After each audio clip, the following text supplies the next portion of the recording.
Comment opèrent les esprits impurs? Dans cette vidéo, nous allons parler sur les esprits impurs, plus précisément sur la manière dont ils opèrent.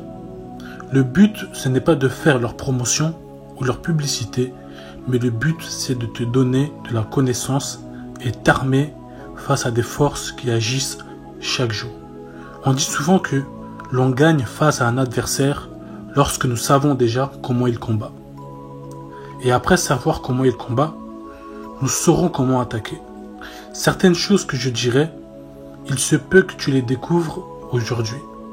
Mais sache qu'en les sachant, Satan se tirera les cheveux, car ce sont des choses qu'il n'aimerait pas que tu saches. Lorsque nous lisons la Bible, nous remarquons que les démons sont beaucoup mentionnés, pour la simple raison qu'ils sont à la base et travaillent à la destruction de l'homme. On voit qu'ils ont cette capacité à détruire des vies, et pas seulement à détruire, mais aussi à influencer.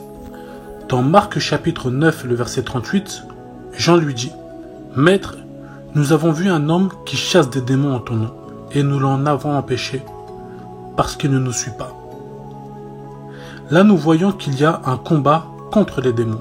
Ce n'est pas un combat à négliger. Les démons, ce sont des êtres spirituels. Ils ne possèdent pas de corps. Ce sont des disciples de Satan.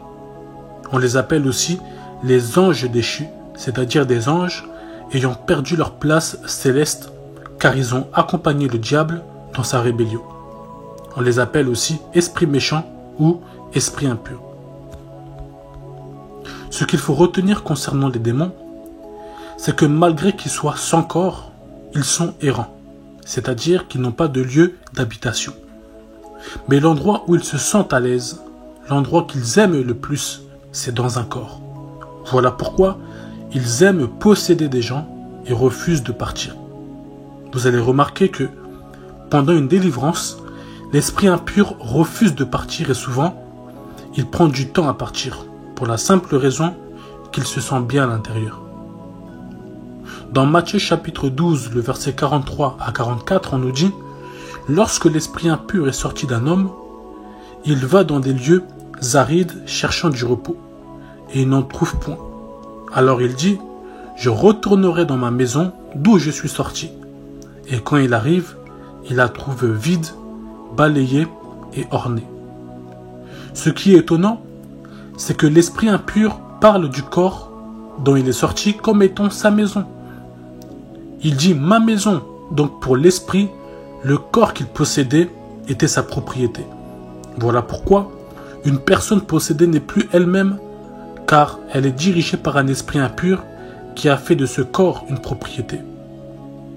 Dans Matthieu chapitre 5, le verset 12, on nous dit: « Et les démons le prièrent, disant: Envoie-nous dans ces pourceaux, afin que nous entrions en eux. » Là, nous voyons que ils aiment tellement ne pas être errants, qu'après être chassés d'un homme, ils cherchent un autre corps à habiter.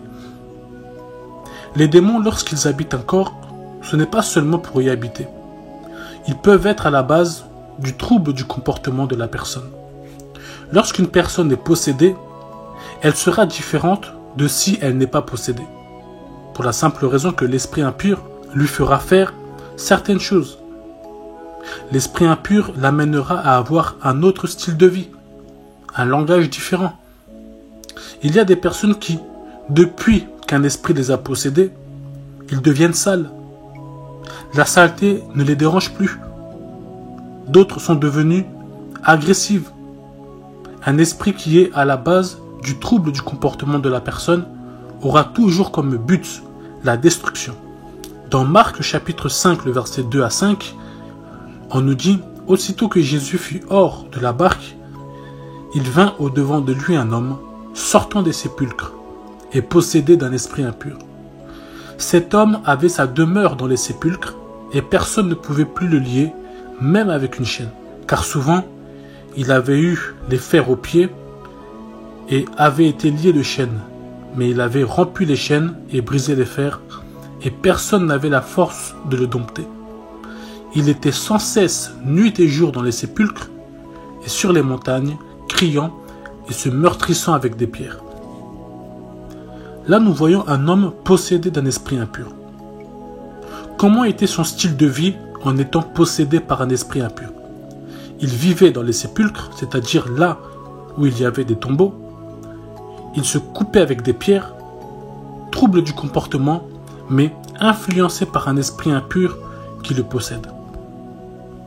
Dans Marc chapitre 5, le verset 15, on nous dit « Ils vinrent auprès de Jésus et ils virent le démoniaque, celui qui avait eu la légion, assis, vêtu et dans son bon sens, et ils furent saisis de frayeur. » Ici, Jésus le délivre. L'esprit impur est sorti. Et là, il y a un changement. Nouveau comportement. On nous dit que l'homme était assis, vêtu et dans son bon sens. On dit qu'il était vêtu, donc cela veut dire que lorsqu'il était possédé, il était nu. Et la nudité ne le dérangeait pas car il était possédé. On dit encore qu'il était dans son bon sens. C'est-à-dire qu'il sait qu'il ne peut pas vivre dans un sépulcre. Lorsque vous voyez des personnes, des fous dans la rue, avoir certains comportements, faire certaines choses en les trouvant normales, c'est tout simplement parce qu'ils sont sous une influence d'un esprit impur.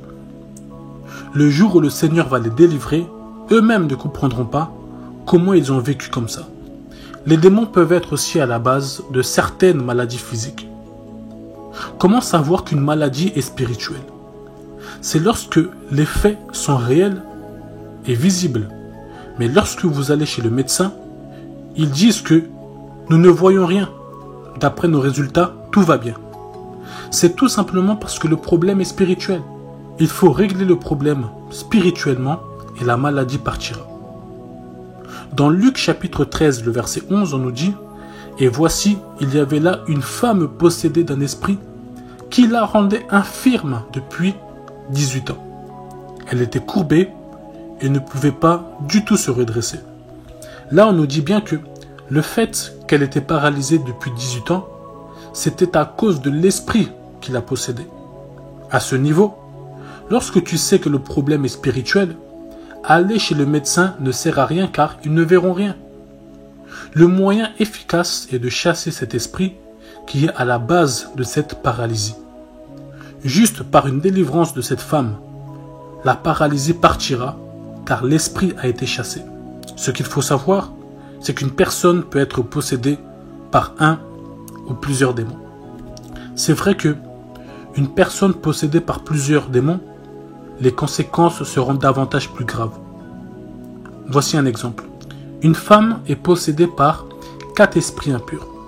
Un esprit de suicide, un esprit de jalousie, un esprit d'impudicité et un esprit de colère.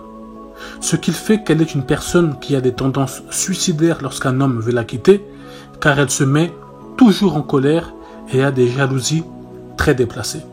En plus de cela, elle couche à gauche et à droite avec n'importe quel homme. Tout ça car elle est possédée par tous ces esprits. Ce qui fait que toutes ces relations ne tiennent pas et elle ne trouve jamais le mariage. Et aussi qu'elle peut attraper le sida. Cette femme n'a pas besoin de prier. Elle a besoin de passer par une délivrance. Car ce sont ces esprits qui bloquent toutes ces choses. Le jour où ces esprits seront chassés, ces relations tiendront. Le mariage viendra car elle a été libérée de ces influences. Au-delà des esprits qui possèdent le corps, il y a des esprits qui opèrent mais dans un territoire. C'est-à-dire qu'ils opèrent dans une certaine zone. C'est eux qu'on appelle les autorités.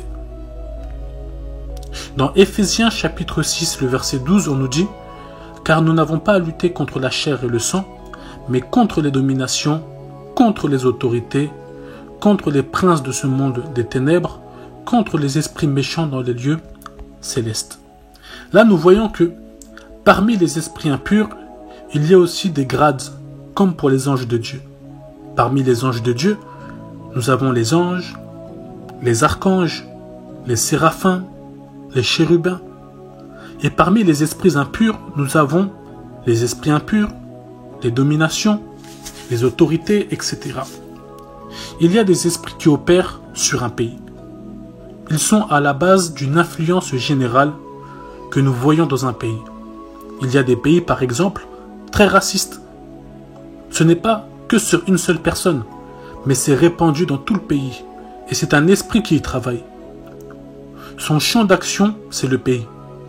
Il y a des esprits qui opèrent aussi dans des villes, d'autres dans des quartiers. Et il y a des esprits qui opèrent que sur les hommes. C'est ce que nous avons vu au départ, des esprits qui possèdent des personnes. Dites-vous que c'est comme cela dont Dieu est organisé, avec ses anges, car Satan, encore une fois, copie ce qu'il a vu chez Dieu. Parlant des personnes possédées, la plupart ne sont pas conscients qu'ils sont possédés. Et cela est une stratégie de Satan, car va à l'hôpital que celui qui sait qu'il est malade. Satan sait que, si je sais que je suis possédé, je chercherai la délivrance, mais Satan fait en sorte que ces personnes ne soient pas conscientes pour continuer à les contrôler. Parlons à présent des portes à la possession démoniaque. Tout d'abord, ce qu'il faut savoir, c'est que la protection face à la possession démoniaque, c'est Jésus-Christ. Si tu n'as pas Christ, tu n'as aucune protection et tu es susceptible d'être candidat à une possession démoniaque. Les pratiques de fausses religions ouvrent la porte à une possession démoniaque. Lorsqu'on est face à une statue, à toutes sortes d'objets, sachant qu'ils n'ont pas le vrai Dieu, c'est un esprit que tu vas rencontrer. Et si tu adhères à ces pratiques, tu acceptes l'esprit qui est derrière ces statues. Pratiquer la magie, l'occultisme ou même le fétiche ouvre la porte à la possession démoniaque. Pourquoi? Car tu opères sous un esprit avec qui tu travailles. Faites attention, vous aussi, qui accompagnez seulement ceux qui vont voir les féticheurs. Dans le territoire où vous êtes rentré, c'est un endroit dangereux dont vous êtes aussi une proie. Et pour finir, la voie sexuelle est une porte ouverte à la possession démoniaque. J'ouvre vite une parenthèse et je la ferme. Une femme ou un homme opérant dans la sorcellerie cherchera à coucher avec vous car c'est une voie facile pour la possession. Car le faisant, tu te donnes et il y a une connexion entre vous deux dans le rapport. Et sachez que les préservatifs ne protègent pas des démons. Les démons ne sont pas comme le VIH. C'était la vidéo sur comment opèrent les esprits impurs. Merci beaucoup.